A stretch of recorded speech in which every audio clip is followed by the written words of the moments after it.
Let me go. The night I found out my business partner had been signing my name to contracts for 8 months.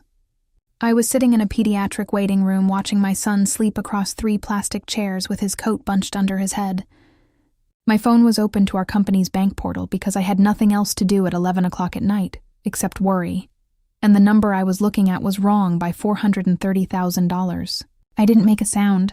I didn't call anyone. I just sat there in that waiting room under fluorescent lights while my son slept. And I understood, with the particular clarity that only arrives when you are completely exhausted, that the woman I had trusted with half my life's work had been stealing it one forged signature at a time. What she didn't know yet was that I had been a contracts attorney for 12 years. She had picked the one person on earth least likely to miss what she was doing, and the one person most equipped to dismantle her completely once she was found. My name is Dana Whitfield. I am 41 years old, and I want to tell you about the 2 years it took me to build something, the 8 months it took someone else to hollow it out from the inside, and the 4 months I spent very quietly taking it back. I grew up in Knoxville, Tennessee, the kind of city that is large enough to have ambition, and small enough that everyone eventually knows your business. My mother, Carol, taught 4th grade for 31 years, and my father, Gene, owned a small heating and cooling company that he ran with the same methodical decency he applied to everything else in his life.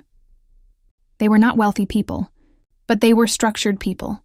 They kept receipts, they read the fine print, and they had a deep and abiding distrust of anything that sounded too good without a paper trail attached to it.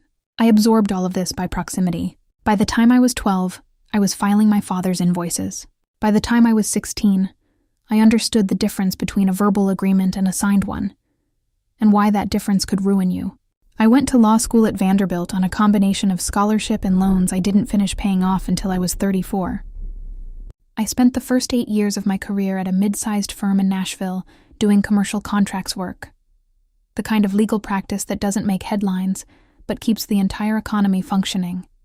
Because without people like me reading the fine print, people lose everything over a sentence buried on page 47. I was good at it because I was patient, and because I had inherited my father's belief that the truth is always somewhere in the documentation. You just have to be willing to read. I met Simone Garrett at a Women in Business conference in Memphis when I was 37. She was presenting a workshop on scaling service businesses, and she was magnetic in that specific way of people who have genuine enthusiasm for what they do, not performing it, actually feeling it.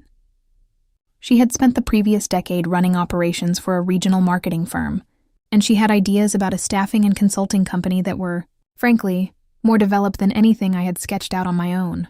We had coffee after her panel and talked for 3 hours. By the end of the second hour, I had stopped taking notes and started finishing her sentences. The company was called Meridian Consulting Group. We launched it 18 months after that first coffee, after a 1.5 years of planning that I will not romanticize. It was mostly spreadsheets, late calls, and the particular tedium of incorporation paperwork across 2 states. We split equity 50-50. I handled legal and client contracts. Simone handled operations and business development. The division made sense because it reflected where we were each genuinely excellent, and for the first 22 months, it worked the way partnerships are supposed to work, meaning we disagreed regularly and productively, and neither of us was in it alone. What I didn't understand then, and what I have spent considerable time understanding since, is the difference between someone who is excellent at their work and someone who is honest about it. Simone was exceptional at operations. She could walk into a chaotic client situation and have it systematized within a week. She could hire well, manage contracts with vendors, and negotiate terms that made me look at what she'd gotten and whistle. I trusted her professionally in the complete way you trust someone when you have watched them do good work up close. I trusted her personally because she was my friend, or I believed she was, which turned out to be the more costly assumption of the two. My son Owen was diagnosed with a congenital heart condition when he was 4. He had surgery at 5, and again at 8. By the time I met Simone, he was 10 and doing well. But doing well with a congenital heart condition means monitoring, and monitoring means cardiology appointments every 4 months. And occasionally it means an 11 o'clock Tuesday night in a waiting room, because something in his rhythm looked unusual on a routine check, and they want to observe him overnight as a precaution. That was where I was the night I found the number that was wrong, sitting with my sleeping son, opening a bank portal out of habit because I couldn't sleep, and I had already read everything on my phone, and seeing a balance that was $430,000 lower than it should have been for the end of our fiscal quarter. I want to be careful here about how I describe what happened next, because the temptation in a story like this is to make the protagonist immediately heroic, to have her snap into action and begin the clever unraveling. That was not how it happened. What happened was I sat in that waiting room for a long time, doing nothing except looking at the number. My son made a small sound in his sleep and pulled his coat tighter, and I watched him do it, and thought about how I had been working 100 hours a week for 2 years to build something that would eventually allow me to be present for him more, and in debt less.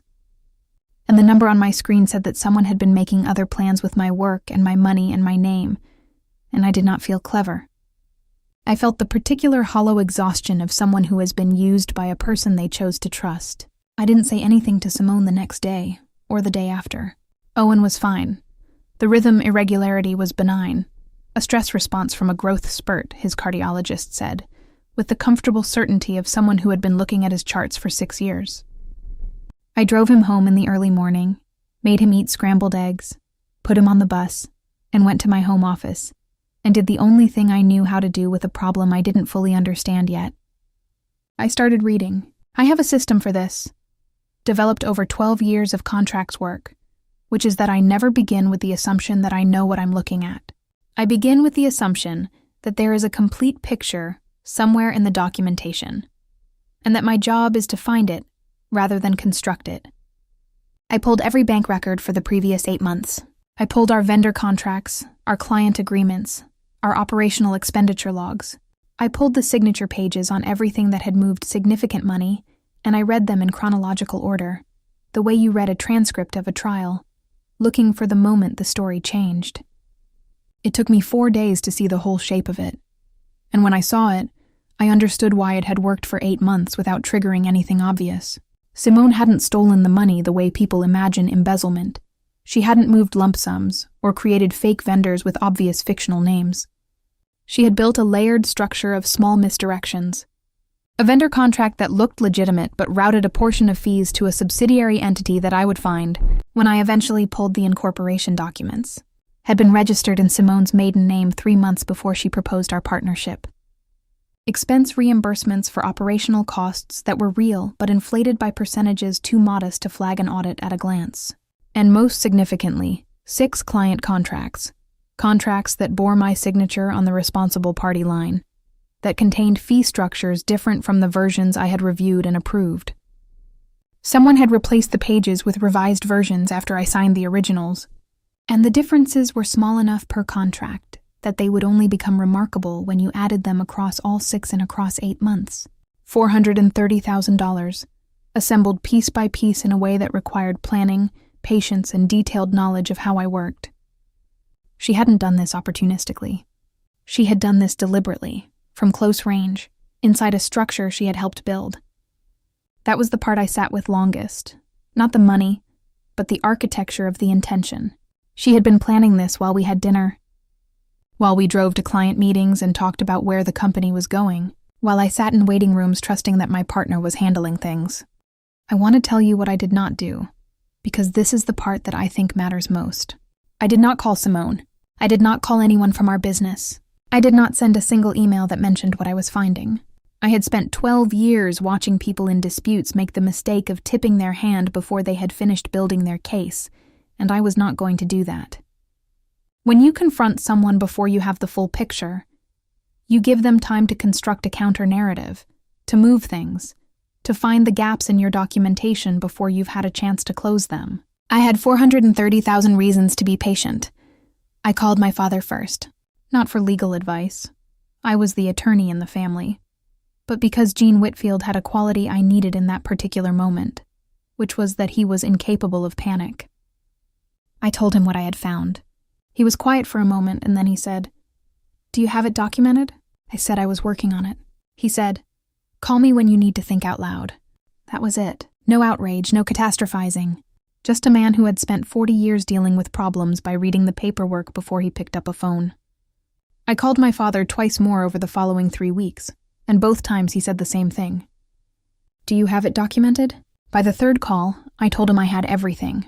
What I had, specifically, was this: Original versions of every contract, which I had in my files because I keep everything. A habit my colleagues found excessive until it saved a client $3 million in a dispute 6 years ago, and after that nobody teased me about it anymore. Forensic comparison of the original signature pages against the modified versions, which I commissioned quietly from a document examiner I had worked with professionally on a case 2 years prior, and who provided me a written report confirming that the substituted pages were produced after the original signing dates.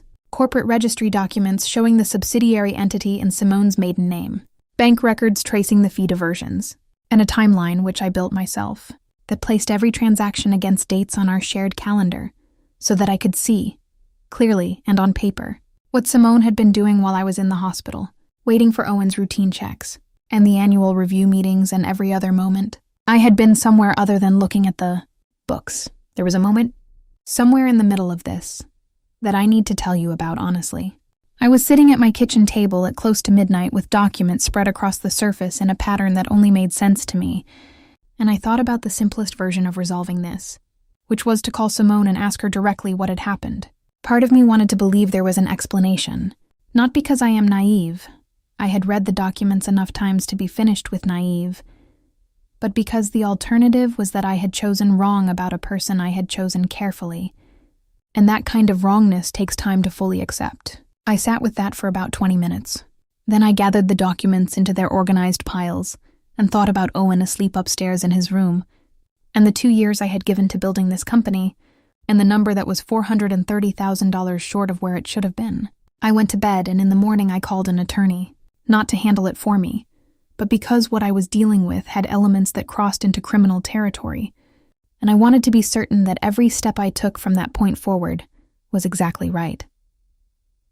The attorney I called was a woman named Patricia Lowell, who had a practice in Nashville focused on business fraud and commercial litigation. I had referred clients to her twice, and knew her reputation for being thorough to a degree her opposing counsel found almost personal. I laid out everything I had in the first meeting, and I watched her expression shift from attentive to intent at approximately the point where I put the forensic document examiner's report on the table. She looked at me when I finished and said, "You have a complete case." I said, "I know." She asked what I wanted as an outcome. I told her I wanted full restitution. I wanted my name removed from every document that had been modified without my authorization, and I wanted this documented in a way that would follow Simone professionally, formally, and permanently. Patricia said she could help me with all of that. She said, "You were thorough."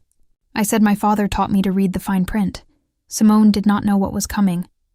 This is the part of the story where I have to be honest about something, which is that there is a version of this that ends with a confrontation, with a dramatic moment of accusation and collapse, with Simone understanding in real time that she had been caught. That is not exactly what happened. What happened was a process, which is less cinematic, but considerably more effective.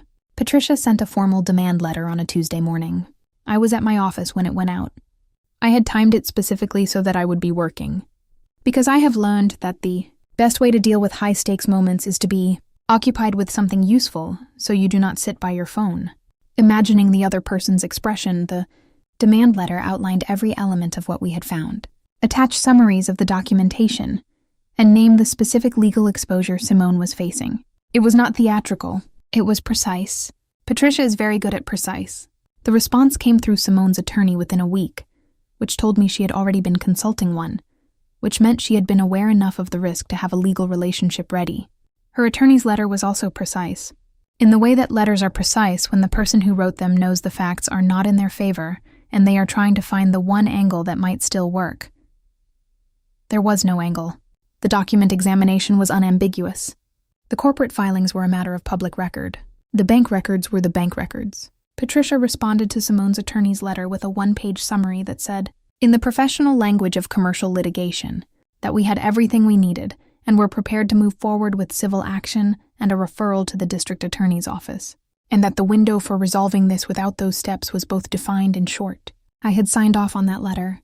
I had also, the same day, filed the paperwork to dissolve the partnership structure, which I had the authority to do under terms in our original partnership, agreement that Simone had agreed to and apparently not fully read, a fact I noticed at the time with the specific quiet satisfaction of someone who has Spent 12 years telling people to read their contracts. The settlement negotiation took 6 weeks. I want to skip to the end because 6 weeks of commercial litigation settlement negotiation is exactly as monotonous as it sounds.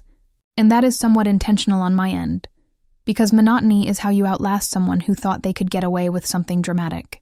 The settlement Simone signed included full restitution of the $430,000, structured across a payment timeline that Patricia and I designed to be rigorous enough to be real and narrow enough to be consequential if she defaulted. It included formal acknowledgement of the document modification, which went into the settlement record. It included an agreement that she would not dispute or contradict the documented findings in any professional context, which mattered to me because I had worked in a professional community for 12 years, and I was not going to spend the next 12 having someone else's version of this story floating around it, without a recorded corrective. And it included something Patricia suggested that I want to tell you about specifically, because I think it is the most satisfying element of the whole process. As part of the dissolution, we sent formal notifications to every client whose contract had been modified. The notification was professional and factual. It explained that the contracts in question had contained unauthorized modifications, that the original terms as agreed were being honored, and that Meridian was restructuring.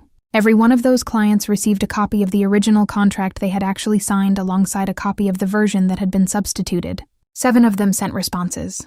5 of those 7 said they intended to do future business with me specifically. 2 of them became anchor clients for the restructured company that I rebuilt alone over the following year. They came to me not in spite of what had happened, but because of how I had handled it. Because I had told them the truth clearly, on paper, and given them the documentation to understand it. My company is called Whitfield Consulting Group now.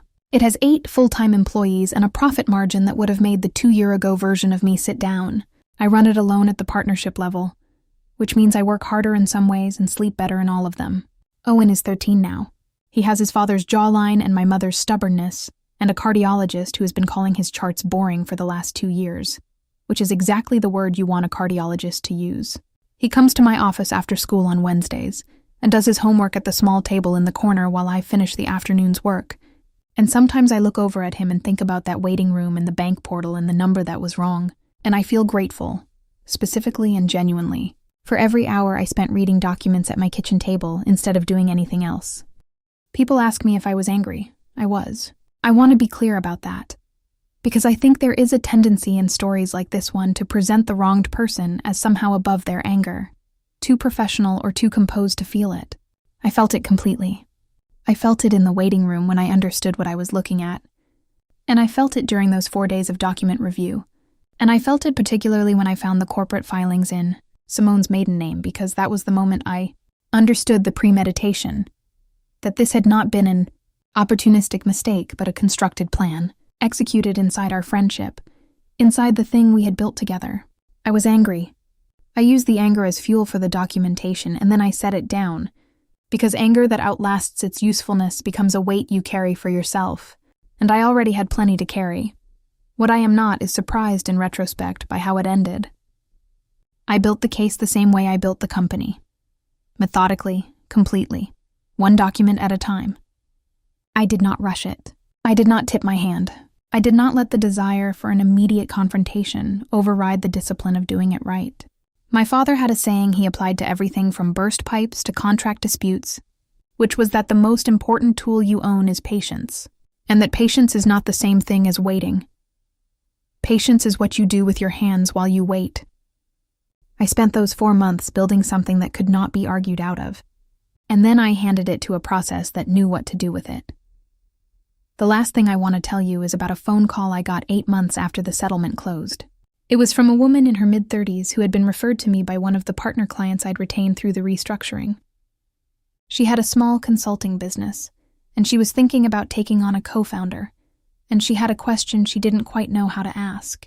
I told her to try anyway. She said, "How do you know? How do you know before it's too late?" I was quiet for a moment. And then I told her what my father had told me 20 years ago when I was starting law school, and nervous about everything I didn't know yet. I told her that you read the document. All of it. Every page, every line before you sign. Not because you expect to be betrayed, but because the people who are trustworthy will have no objection to you reading carefully. And the people who are not will always, eventually, show you something in the fine print. She said that was helpful. I said, keep the original. Always keep the original. She laughed a little, thinking I was joking. I wasn't. I have 12 years of evidence that the truth is always somewhere in the documentation. You just have to be willing to read.